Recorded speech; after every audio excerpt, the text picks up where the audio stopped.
மக்களே, இன்னைக்கு நம்ம என்ன பார்க்க போறோம் அப்படின்னா, இது வந்து ஒரு ஊர்தி ஸ்லாப். நான் இது வரைக்கும் உங்கள்ட்ட இது சொல்லவே இல்லைன்னு நினைக்கிறேன். இந்த ஸ்லாப் வந்து மேபி 2 டைப்ஸ் தான்.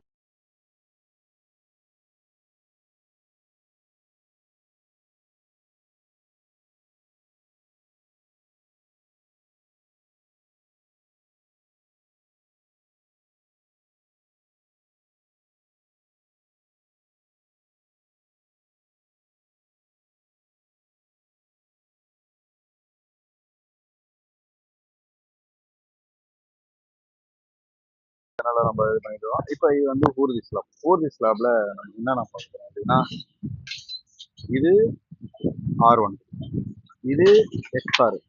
ஓகே, இப்போ XR உங்களுக்கு டீட்டெயில் என்ன கொடுக்குதுன்னா, மேலே 2 12mm, கீழே 2 16mm கொடுத்துருக்கு. இந்த R1ல என்ன கொடுத்துருக்கு அப்படின்னா, மேலே 2 12ம், கீழே 2 16, அப்புறம் இடையில வந்து இன்னொரு 12 வேறு. ஸோ அது போட்டிருக்கோம். ஸோ மொத்தம் கீழே 3 ராடு, மேலே 2 ராடு. அப்புறம் பீம்லாம் நம்ம பீம்ல என்ன வருது, B1 பீம், B2 பீம்,